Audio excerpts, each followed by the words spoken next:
Once, in a quiet town wrapped in hush and hush, there was a sleepy house of blue siding and drowsy windows, its rooms slumbering beneath the weight of dusk. In the smallest downstairs bedroom, nestled in a blanket fort with only the tip of her nose showing, lay Clara. The hallway clock ticked in the blue dark, and the floor sighed with old Wood's memory. It was the hour when secrets yawned and the world exhaled. Clara was not quite asleep, not quite awake, listening for the soft tap that sometimes came from the house's heart when the world was most still. Tonight, as Clara's eyes fluttered like shy moths, a peculiar glow flickered in the seam below the door, warmer than moonlight, sharper than the night lamp from the hall. She watched it paint strange shapes across the dusty wooden floors, blinking and wondering. Was it only a car passing? But then, there it was again, brighter, purposeful, as if something, someone, was inviting her to follow. The call was soft, not in words but in shimmer, curiosity. The gentlest of birds stretched its wings inside Clara's chest.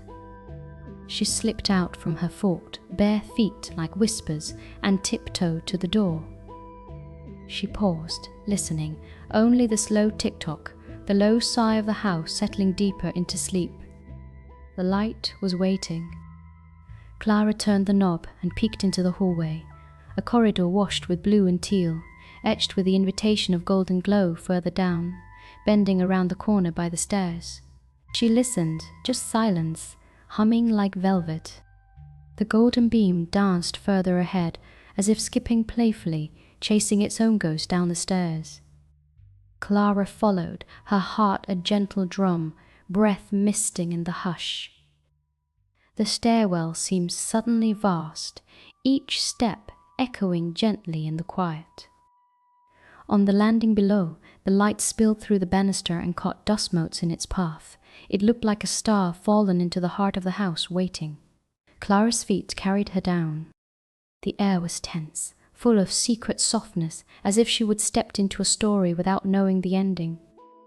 At the bottom stair, the light flickered into the living room, threading between piles of storybooks, a patchwork armchair, the gleam of a forgotten mug. She passed a window and saw how the world outside was sheathed in frost, trees outlined in faint silver, stars peeking from behind overcast clouds. All around her, the house glimmered differently now. Familiar furniture held secret shadows, corners breathed with hush.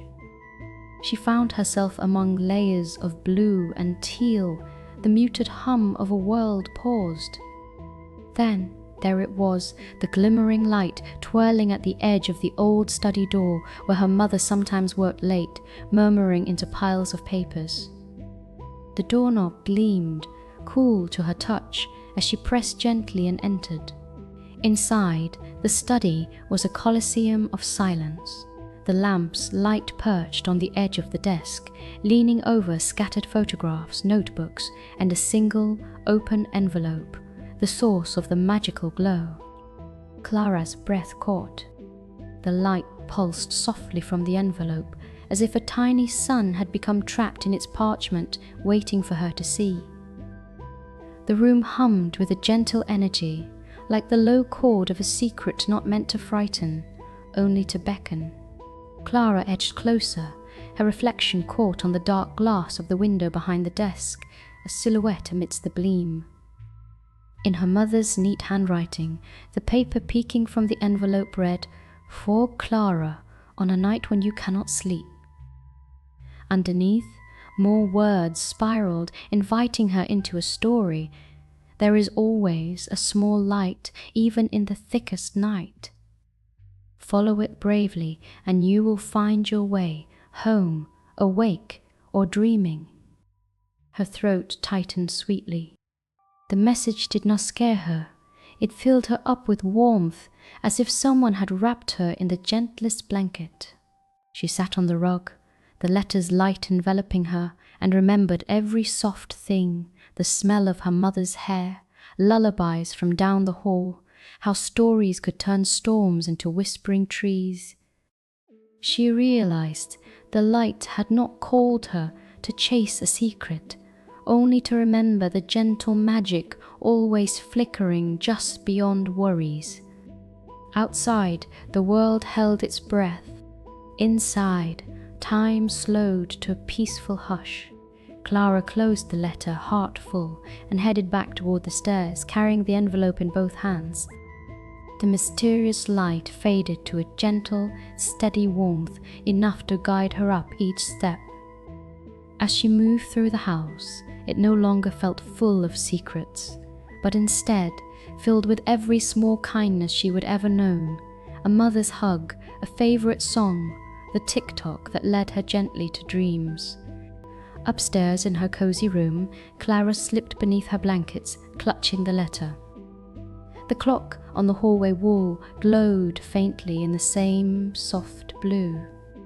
Before sleep closed her eyes, she heard not a tap or a call, but the sighing contentment of a house remembering every story told within its walls. She knew she could find that gentle light again whenever she needed, awake or dreaming. The night folded itself around her, safe, deep, and kind.